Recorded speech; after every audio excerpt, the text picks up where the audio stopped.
Hey guys, welcome to Coach's Q, episode 5.3. Last episode, we went over the exact steps to be able to brace your midline and be ready to go under a load or to lift weights.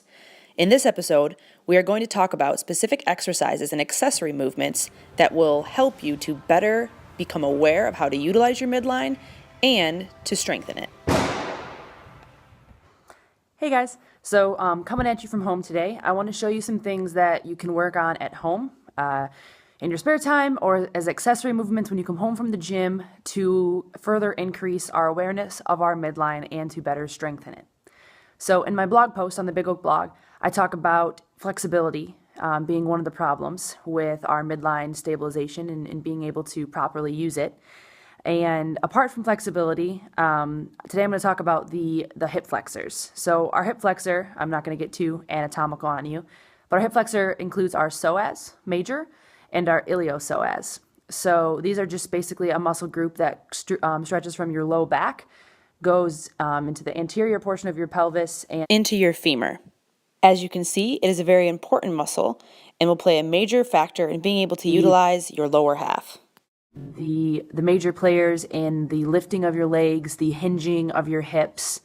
But the big thing people don't realize is if you have a really weak psoas muscle, a lot of times that's going to hinder your squat. So if you get down in an overhead squat or in the snatch and you kind of tilt forward and you can't keep yourself tight and upright, that is due to a weak psoas muscle because it's directly connected to your low back and your midline. And so if that muscle is weak, you can't tighten it to pull yourself up and you'll hinge forward. Now, don't get me wrong. There can be many other reasons that you may hinge forward in the bottom of a squat. I am just addressing this issue specifically because it's directly related to the midline, and I feel that many of us could benefit from strengthening our psoas muscles. All right, guys, so the first exercise we're going to do are leg lifts, all right? So with the leg lift, I want your lower back flat on the floor. No arch, no space, bad. Flat on the floor, all right? So when we do the leg lifts, I want you to think about taking your belly button and pushing it towards your spine. Bracing. Flexed here, okay? Try not to let your shoulders leave the ground too much. You don't want to be hunched here. Try to have them tight on the ground. So the more you try to fight your shoulders to the ground and belly button to your spine, the more braced and neutral you'll be. Just like we want to practice for midline stabilization in the standing position. From here, if you're really advanced, you can put your hands behind your head. Otherwise, you can put your hands just barely under your butt. Not too much. You don't want to cheat too much. We're going to lift the feet a few inches off the ground and flutter. Kick, kick, kick, kick, kick, kick. Again, back flat on the ground, okay? If you arch, that's horrible positioning. You want to be tight on the ground here, all right? About 15-20 reps each leg. You can also do explosive leg lifts. So same idea.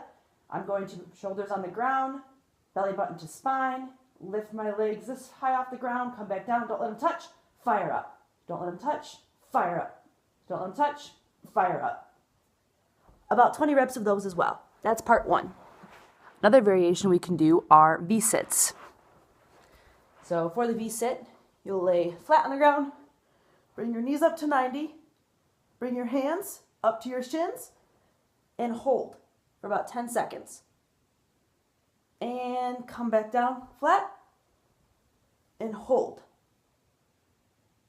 Again, as a progression, you can start by lifting the knees to 90 and then slowly try to get your upper body right to here and hold. Now don't hold too much because then your abs don't do anything. Try to just brace the sides of your legs and make your midline and your core do the stabilization. Again, you don't want a rounded back. You want to try to keep that back tight, all right, engaged, and release. If you're really good, another variation you can do our legs straight. So you're going to be here, going to lift the legs, come up and back down. Come up and back down. Or hold. Now, apart from strengthening our psoas, we also want to lengthen the muscle. A key exercise that you can implement into your warm-up or regular training routine are low lunges. These are a deep lunge with the back knee on the ground, hands overhead, reaching backwards, pulling on that hip flexor and strengthening the muscle. I would recommend holding the lunge deeply for 3 to 5 seconds, then releasing and repeating on the opposite leg. You can do this for about 15 or 10 reps each leg. The next stretching and strength exercise is a bridge. For this, you're going to have your palms flat on the ground, back and butt in contact with the ground, and then you will brace upwards, pushing your trunk to the ceiling and your shoulders being dug tightly into the ground. You want to keep contact with your shoulders at all time, squeezing your glutes and hamstrings as tightly as possible. You can do these in sets of 5 to 10, going up, squeezing tight, and then coming back down. Do these in a slow and controlled fashion.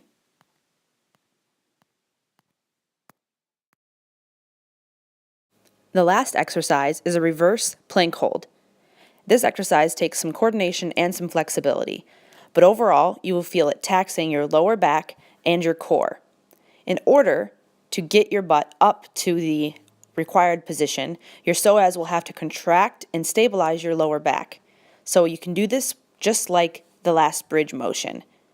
Come up, hold and squeeze, come back down, slow and controlled, and repeat for about 10 to 15 reps. Hopefully we are all starting to understand the importance of our midline stabilization and the accessory muscles that support our ability to have a stable midline. In the weeks to come, we are going to push progressions at the gym in order to help you utilize and stabilize your midline in a better fashion. So, get to work now, start with these small exercises, and eventually we will build and build and build until you can be like Isaac and do windshield wipers on the pull-up bars.